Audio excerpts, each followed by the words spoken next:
Isa, isalaysay ang kwento ng Gantimpala ng Katapatan.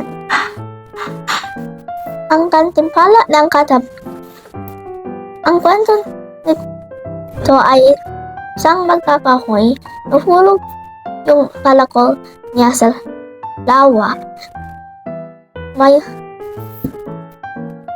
Malungkot siya kasi hindi na niya makukuha yun ang lalim ng tubig. May lumitaw na tao na at tanong niya bakit nag-aano siya. Sabi niya kasi nahulog ang palakol ko, hindi ko na makukuha yun. Kinuha ng tao na yun isang gintong palakol. Ito ba ang inyong palakol? Tanong ng tao sa lawa. Hindi po yan sa akin, sabi ng magkakahoy. Kinuha na naman ng tao sa lawa ay isang pilak na palakol. Ito ba? Hindi po yan ang aking palakol, sabi ng magkakahoy bago pa siya tanungin. Finally, nakuha na ng tao sa lawa ang kanyang palakol. Salamat, yan po ang aking palakol, sinabi ng magkakahoy. Hindi maraming tao katulad sa iyo, sabi ng tao sa lawa. Sa'yo na din yung mga palakol ng ginto at pilak. Dalawa, ikwento ang alamat ng hukuman ni Mariang sinukuan. Sa itong kwento naman, may nasira na itlog ni Martinez at sinabi niya kay Mariang sinukuan yung kadas ng itong sorry. Sa tanong ni Mariang sinukuan bakit daw nabasagan yung itlog. Sabi ni Martinez, kasi dumamba si kabayo. Tanong ni Mariang sinukuan pagdating ni kabayo, bakit ka dumamba kagabi pa para masira? Kaya nasira ang mga itlog ni Martinez, sabi ni Mariang sinukuan. Sabi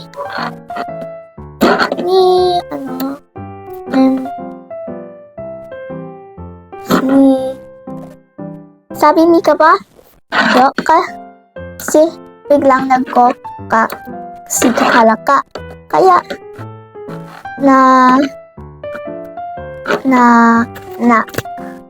Kaya natakot ako at tumamba ako. Tinanong ni Maria sinukuan pagdating ni Palaka, bakit ka kumokak kagabi kaya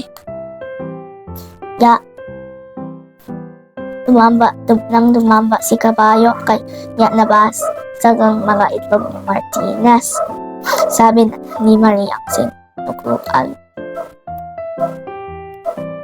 Kasi sinabi ni Palaka, may dalang apoy si Alitap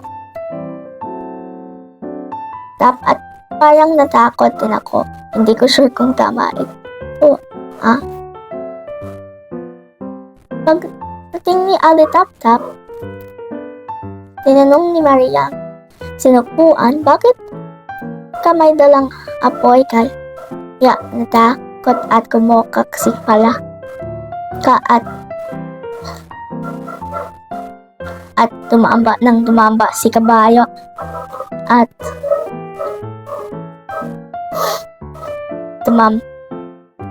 nasira ang mga itlog ni Martinez. Tinanong ni Mariang sinukuan. Kasi po, sinabi ng Alitap, may dalang polo si Lamok at apoy lang ang ang pwede ko gawin para hindi ako ng bolo sa realidad. Pagdating ni Namok, tinanong ni Maria ang sinukuan, bakit ka may dalang bolo ka gabi pa? Para may dalang apoy siya laptop para matakot at magkokak si Palaka at magtakot at tumamba si Kabayo at nasira ang mga itlog ni Martinez, sabi niya kay Namok. Kasi hinahanap ko si Palangka, sabi ni Namok. Bakit mo hanap si Palangka? Tanong ni Maria ang sinukuan. Kasi po, sabi ni Namok, magugupit na siya ng ako. Magugupit na ako sa mga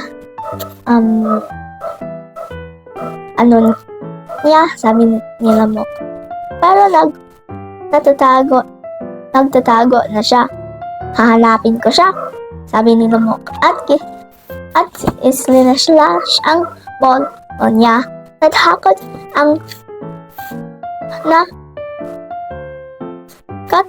nahiwa onti si Palaka at biglang kumokak. Nagtakbo pa sa mga buhay nila yung mga ibang ay at tumamba si Kabayo. Pinarusahan si Namok kasi pwede naman siya magsabi na lang kay Mariang sinukuan. Kailangan pumunta siya sa loob ng 3 araw at hindi na siya pwede magdala ng bolo. Pag nalabas na siya, hindi nagdala ng bolo kasi natatakot siya maparasahan na naman. Pag may sa tenga mo, sila mo yun, kala niya ang tenga mo ay butas ni Kalangka. 3. Paano maipakita ang pagmamahal sa bansa? Dapat yun yung first language mo or alam mo na talaga yung Tagalog. Baka magtutulong ikaw sa mga ibang kailangan sa Philippines, yung mga may disaster.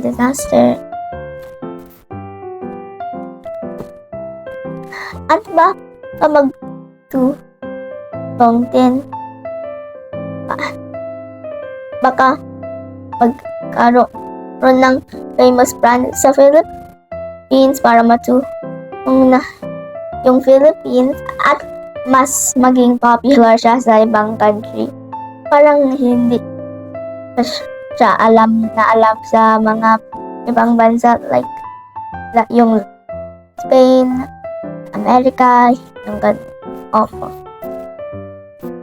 ipaliwanag kung ano ang kasingulugan ang kasulungat. Magbigay ng halimbawa. Ang kasingulugan ay mga salita na same lang yung mga meaning nila. At yung kasulungat, parang hindi same, opposite or antonym naman sila. Yung magkasulungat, mga ganito, malamig, mainit, mabilis, matagal, nga ganun. Ang kasing hulugan naman, well, there's too big at yellow, parang same naman technically sila kasi ang yellow ay frozen tubig lang naman. Hanggang ganun. Hindi kasi ako makahanap ng maraming kasing hulugan. Ng 5. Basahin ng malakas ang kwento ng Gantimpala ng Katapatan. Wait lang.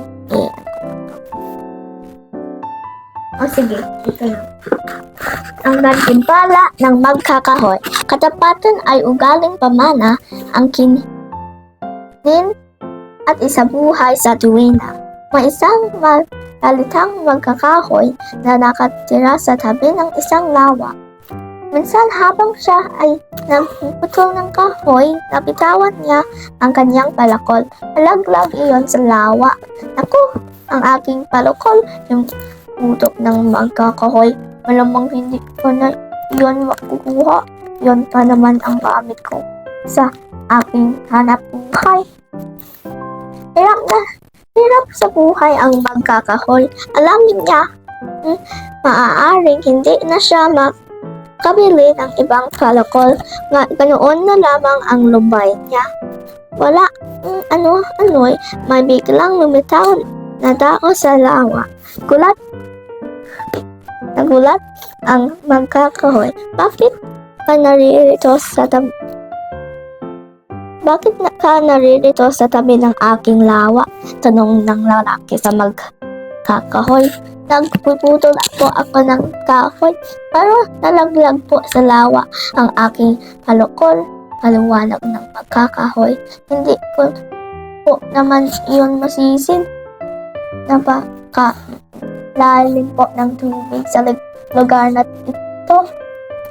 Hayaan mo at tutulungan kitang magkuha ang palakol mo. Usal lang lalaki sa lawa.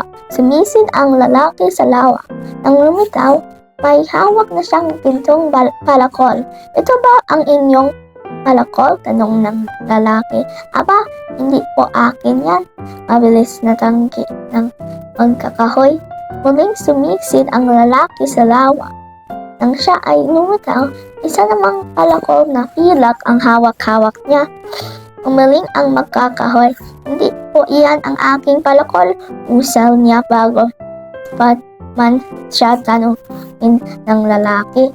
Sa ikatlong pagsisid ng lalaki, isang lumang palakol ang hawak sa palitaw niya. Iyan po ang aking palakol. Masayang bulalas ng magkakahoy. Salamat po. Napangiti ang lalaki at nagwika. Bihira ang taong katulad mo. Sa iyo na ang mga palakol ng ginto at pilak. Ang mga iyan ang gantimpala mo sa iyong katapatan. Biglang naglaho ang lalaki sa lawa. Samantala, umuwi ang magkakahoy ng tuwang-tuwa. Okay, tapos na ito muna. Bye!